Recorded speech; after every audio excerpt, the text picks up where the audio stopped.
أعوذ بالله من الشيطان الرجيم. بسم الله الرحمن الرحيم. قل أعوذ برب الناس ملك الناس إله الناس من شر الوسواس الخناس الذي يوسوس في صدور الناس من الجنة والناس. صدق اللہ العظیم. محترم سامعین کرام، سورہ ناس مدنی صورت ہے اور اس میں 6 آیتیں ہیں. پہلی آیت قل اعوذ برب الناس، اس کا ترجمہ یہ ہے تو کہہ میں پناہ میں آیا لوگوں کے رب کی. دوسری آیت ملک الناس، اس کا ترجمہ یہ ہے لوگوں کے بادشاہ کی. تیسری آیت الہ الناس، اس کا ترجمہ یہ ہے لوگوں کے معبود کی. چوتھی آیت من شر الوسواس الخناس، اس کا ترجمہ یہ ہے اس وسوسہ ڈالنے والے، پیچھے ہٹ جانے والے شیطان کے شر سے. پانچویں آیت الذی یوسوس فی صدور الناس، اس کا ترجمہ یہ ہے جو لوگوں کے دلوں میں وسوسے ڈالتا ہے. چھٹی آیت من الجنۃ والناس، اس کا ترجمہ یہ ہے جنوں میں سے ہو یا آدمیوں میں، یعنی وسوسہ ڈالنے والا جن ہو یا آدمی. سامعین کرام، اس صورت میں اللہ تبارک و تعالیٰ کی 3 صفتیں بیان ہوئی ہیں. نمبر 1 پالنے اور پرورش کرنے والا، نمبر 2 مالک اور شہنشاہ، نمبر 3 معبود اور لائق عبادت. تمام چیزیں اللہ تبارک و تعالیٰ کی پیدا کی ہوئی ہیں اور اسی کی ملکیت میں ہیں، اسی کی غلامی میں مشغول ہیں.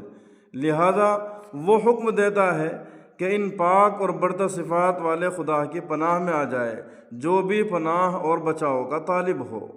شیطان جو انسانوں کا دشمن ہے اور ہر وقت راہ راست سے بھٹکانے کی کوشش کرتا ہے، اس میں کوئی کمی نہیں چھوڑتا. اس کے شر سے اللہ ہی محفوظ رکھ سکتا ہے. صحیح حدیث شریف میں ہے کہ تم میں سے ہر شخص کے ساتھ ایک شیطان ہے. لوگوں نے عرض کیا کیا آپ کے ساتھ بھی؟ آپ صلی اللہ علیہ وسلم نے فرمایا ہاں، لیکن اللہ تعالیٰ نے اس پر میری مدد فرمائی ہے، بس میں سلامت رہتا ہوں. وہ مجھے صرف نیکی اور اچھائی کی بات ہی کہتا ہے. اور مسلم کی حدیث میں حضرت انس رضی اللہ عنہ کی زبانی ایک واقعہ منقول ہے جس میں بیان ہے کہ حضور صلی اللہ علیہ وسلم جب اعتکاف میں تھے تو ام المؤمنین حضرت صفیہ رضی اللہ عنہا آپ کے پاس رات کے وقت آئیں.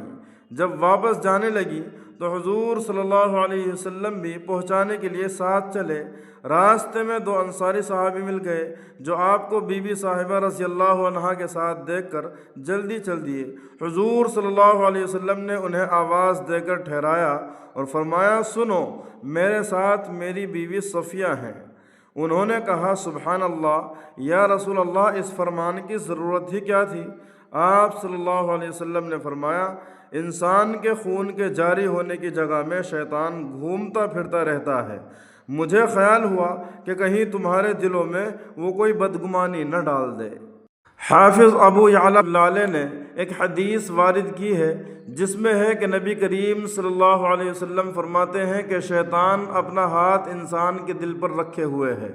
اگر یہ اللہ تعالیٰ کا ذکر کرتا ہے تب تو اس کا ہاتھ ہٹ جاتا ہے، اور اگر یہ ذکر اللہ بھول جاتا ہے تو وہ اس کے دل پر پورا قبضہ کر لیتا ہے.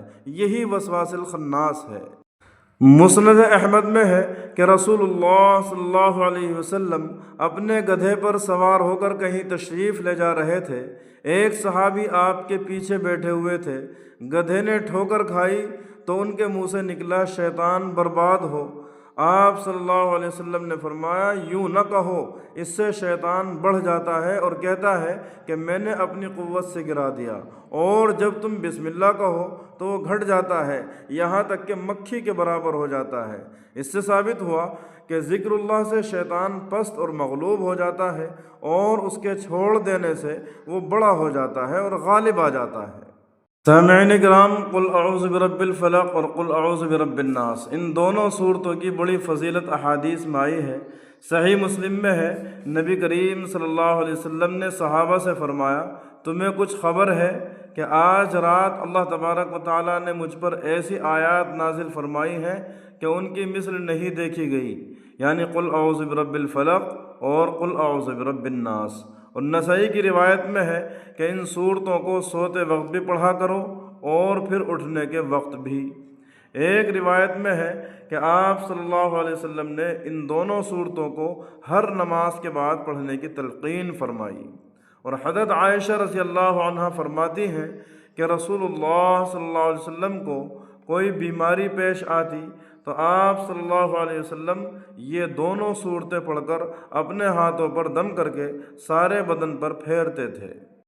اللہ تبارک و تعالی ہم سب کو قرآن مقدس کو سیکھنے کی، سمجھنے کی اور اس پر عمل کرنے کی توفیق عطا فرمائے، آمین یا رب العالمین۔